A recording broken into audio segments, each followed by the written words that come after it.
पर देखिए 12 तारीख से ये जो वक्त था एक बहुत क्रिटिकल वक्त था।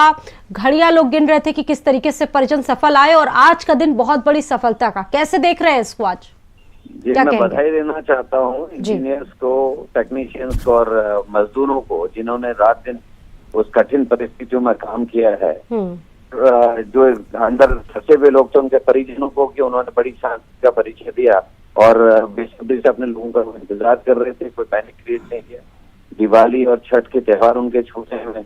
उम्मीद करता हूँ कि अब वो उन त्योहारों को मनाएंगे और इनका स्वास्थ्य शुभकामनाएं हैं इन तक। लेकिन शुरुआती तौर पर आप लोगों ने रेस्क्यू से जुड़े कुछ सवाल भी उठाए थे। कहा गया था कि देरी हुई, तमाम चीजें जैसी होनी चाहिए प्रक्रिया वो नहीं हुई। जी, हम आज भी अपने उस कथन पे, उस स्टैंड पे कायम हैं क्योंकि सरकार की गलतियों का नतीजा है ये नया हिमालय है। हमारे बहुत सारे ऐसे पर्यावरणविद और साइंटिस्ट हैं जिन लोगों ने आशंकाएं जताई थी और उनके आशंकाएं निर्मूल भी नहीं थी। केदारनाथ की तपस्या हमने देखी, हमने रिहाणी का कांड देखा, हमने जोशीमठ को टूटते हुए देखा है और ये छोटी बड़ी घटना के रूप में हम देख रहे हैं। और पिछले अगर आप रिकॉर्ड देखें तो 10-12 साल में 25 से 30% जो बादल फटने की घटनाएं बढ़ी है।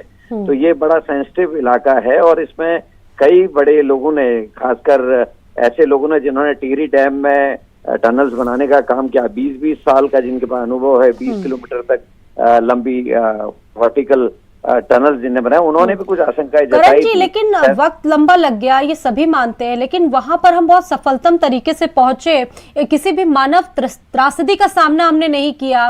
सरकार पर सवाल उठाए गए, ये सारी चीजें ठीक है, जो सवाल आपकी तरफ से उठाए गए वो ठीक है, लेकिन हम वहां तक सफलतम तरीके से पहुंचे, ये भी बहुत बड़ी बात है। जी, मैंने उसके लिए बधाई दी है। मैंने जो टीम वहाँ काम करी थी उसको बधाई दी है, लेकिन जो सरकार ने काम गलत किया उसके बारे में तो हमको बोलना पड़ेगा। एनजीटी कहाँ रही इस पूरे प्रकरण में?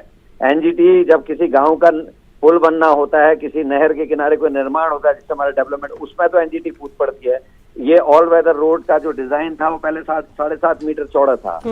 सामरिक दृष्टि से महत्वपूर्ण बताते हुए इसको 10.5 मीटर से ज्यादा चौड़ा करा गया, जिसमें केवल रोड साइड कटिंग होकर उससे चौड़ीकरण होना था। उसको पूरी वाइडनिंग करने के लालच में और प्रॉफिट देने के लालच में सारे काम हुए और आज तक भी दोषियों के खिलाफ कोई भी एफआईआर दर्ज नहीं हुई।